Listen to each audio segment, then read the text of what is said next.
Hey everyone, and welcome back to the deep dive. With everything that's going on in the world these days, I think it's safe to say we could all use a bit more peace in our lives. You got that right. Not just like surface level calm, Yeah. but that deep, unshakable kind of peace. Yeah, it's interesting, isn't it? We talk about peace all the time, but what does it actually even mean? Exactly. Yeah. And that's kind of our mission for this deep dive. We're going to be looking closely at a talk by President Henry B. Eyring called Finding Personal Peace. Okay, great.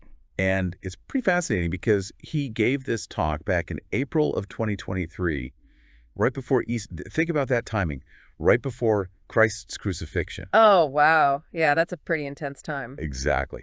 So right off the bat, Ehring says that this peace, the kind he's talking about, it's different from what we usually think of, the world's definition of peace. It's not just about things being quiet on the outside. No, definitely not. It's something deeper. Right. Yeah, like a true inner peace. That's a good distinction. A lot of times people think peace means no conflict or stress, but Ehring's talking about something internal, something that connects us to, well, something bigger than ourselves. That's a great way to put it. Yeah. And he actually lays out 5 key truths to help us find this peace. The first one, it might sound familiar, obedience and covenants. Oh. But before you tune out thinking it's just about following rules, I want you to think about it in terms of promises. Like the promises we make that connect us to something bigger, a higher purpose. Right, these covenants, these are those sacred promises we make with God. Commitments to live a certain way, and they come with blessings, right? Exactly. So what Ehring's saying is, when we try to live in a way that honors these promises, it creates a sense of order in our lives and a purpose, which can help us feel more peaceful. Okay, that makes sense. And then he goes on to talk about the Holy Ghost, which acts as our comforter. Hmm. And he doesn't just mention it in passing. He really emphasizes how the Holy Ghost can bring us those tangible feelings of peace and comfort.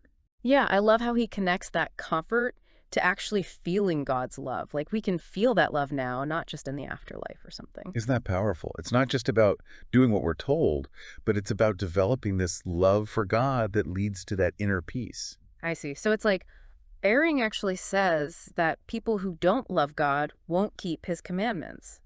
And that lack of love, that's what keeps them from getting that gift of peace. Wow. So true obedience comes from love then, not just obligation. Makes you think, what is it about loving God that brings that peace? Well, I know, right? Well, think about it. When we really love someone, we want to make them happy, to be close to them. And when we're living in line with God's will, it's like we belong. We're part of something much bigger.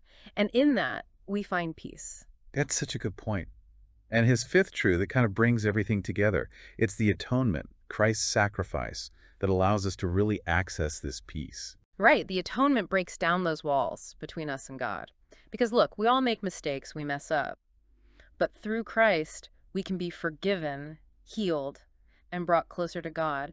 And in that closeness, we find the deepest peace. Absolutely. So, okay, we have these 5 truths, 5 foundations for finding peace. But Eyring, he doesn't pretend it's always going to be easy. He talks about these forces working against our peace, trying to, pull us away from that connection with God. Yeah, he uses some strong imagery to describe them. He doesn't really name names, but you can tell he's talking about those forces that create division, hatred, all the contention we see in the world. And he gives examples too, like conflicts between nations and all the negativity we see in the media these days. That's true. It's interesting, though, because he doesn't dwell on that stuff. He shifts pretty quickly to a more hopeful perspective. He does. He brings up this idea of the light of Christ and how every child is born with this spark of divinity, like a capacity for love and goodness. Yeah, and that's where we see that hope, even with all the bad stuff happening, this inherent goodness that's inside each kid. It's like a force for peace, something we can nurture and support. It's pretty amazing how that inherent goodness can be such a powerful force for peace. But the question is, how do we nurture it? How do we become those peacemakers, when the world feels so chaotic? You're right. That is the question, isn't it? And I think for me, it all starts with recognizing that we don't have to create peace from nothing. Eyring reminds us that it comes from God. It's already there. We just got to tap into it. Okay, so how do we do that? How do we actually tap into it? Well, it's all about growing that relationship with God. Things like praying, reading scriptures, and really trying to live in a way that's, aligned with his teachings. So it's not just about waiting around for peace to magically happen to us. It's about actively choosing it, making it a priority. Exactly. When we do that, when we strengthen that connection to God, we start to really hear his guidance more clearly. And that guidance helps us become those peacemakers in the world. That's it. Eyring even talks about how God raises up these peacemakers, people who are guided by the Holy Ghost, to help others find peace. We believe that the Holy Ghost is the third member of the Godhead, alongside God the Father and Jesus Christ. It's often described as a spirit or a source of divine guidance, like inspiration that helps us to understand truth, make good choices, and feel God's love. I see. So when Eyring's talking about peacemakers being guided by the Holy Ghost, he's saying they're receiving direction from this divine source to bring peace to others. Yes, exactly. And you know what's really cool? He emphasizes that these peacemakers, they're not necessarily like super powerful people or anything. They can be anyone, like you or me, just everyday people who are open to receiving God's guidance and acting on it.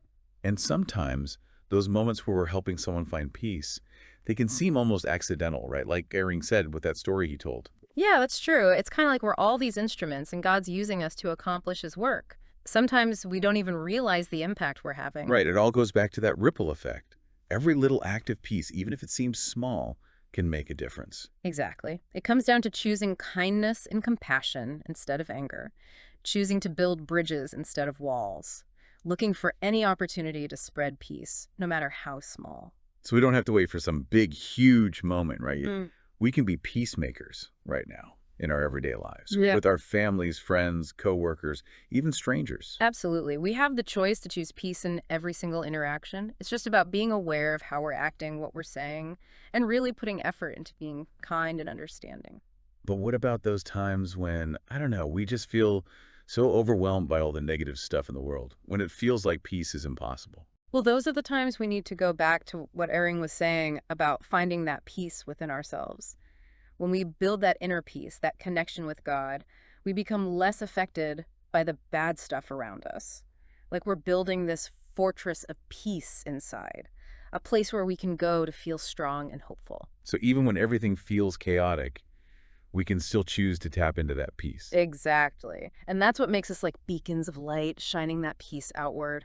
I love that image. Each of us being like a beacon of peace. It's powerful, right? And it's a reminder that we're not alone. We have God's love with us, the Holy Ghost to guide us, and so many other people out there trying to do the same thing, trying to be peacemakers. It's like we're all in this together, all trying to make the world a more peaceful place. I love that. And, you know, we might not see perfect peace in this lifetime, but each little act of kindness, every effort to understand each other better, every time we forgive, we're taking a step closer to that goal. It's not just about the future either. We can experience that peace now by focusing on it ourselves and sharing it with others. You got it. It's not some far-off dream. It's something we can have right now. And the more we choose it, the more we experience it, both in our own lives and as a community. It's like a cycle, the ripple effect. It just keeps spreading outward, changing lives, and making hearts better. It really is. I think that's what makes Eyring's message so powerful. It's a call to action, an invitation to become peacemakers in our own way, a reminder that each of us, we can make a difference, be a source of light in a world that really needs it. You know, it's pretty amazing how Eyring connects this idea of personal peace to world peace. Like, we can't have one without the other, can we? Right. It's a really powerful idea. He's basically saying that real peace, lasting peace in the world, it has to start with each of us, with finding that inner peace and then letting it spread out from there. Yeah, and that's where those 5 principles come in, right? The ones we talked about earlier. Obedience, the Holy Ghost, feeling that divine love, loving God with all our hearts, and the atonement. Those are the building blocks for inner peace. Exactly. They're like tools we can use to build that foundation of peace. When we make that effort to connect with God through obedience, through prayer, through seeking his guidance, that's how we create space for peace to grow. And then, like you said, it just flows out from there, right? Into our relationships and interactions with the world. It helps us become those everyday peacemakers. And remember, even if we don't always see it happening, every act of peace, every time we choose to forgive, to be compassionate, all of that, it adds up. Yeah. It helps us move closer to that goal of a more peaceful world. I don't know about you, but thinking back to the beginning of our deep dive, I was feeling a little overwhelmed, all the negativity out there in the world. Yeah. But now, after talking about Eyring's message, I actually feel more hopeful. Like peace isn't just some impossible dream. It's something we can actually create. Me too, for sure. Eyring's message is like a call to action, isn't it? It's inviting us to become peacemakers, each in our own way, reminding us that we all have the power to make a difference, to bring light and healing to a world that really needs it. So, as we wrap up this deep dive into finding personal peace, is there one thing you hope our listeners take away from this conversation? What's one small step they can take to create more peace in their own lives and in the world around them? That's a good question. I guess the most important thing to remember is that peace starts on the inside. When we cultivate that inner peace, that connection to God, that's what gives us the strength and ability to be instruments of peace in the world. So maybe it starts with taking some time for quiet reflection, Hmm. a prayer for guidance, or even just making a conscious choice to respond with kindness, even when things are tough. Yeah, exactly. Those little choices, even though they might seem small, they have the power to create these ripples of peace. Ripples that spread out farther than we can imagine. They can change hearts, they can heal relationships, and ultimately, they help us create a more peaceful world. This has been a truly inspiring conversation. Thank you so much for joining me in this deep dive. It was my pleasure. And to all our listeners out there, thanks for being here with us today. May you find peace within yourselves and become those beacons of peace for others.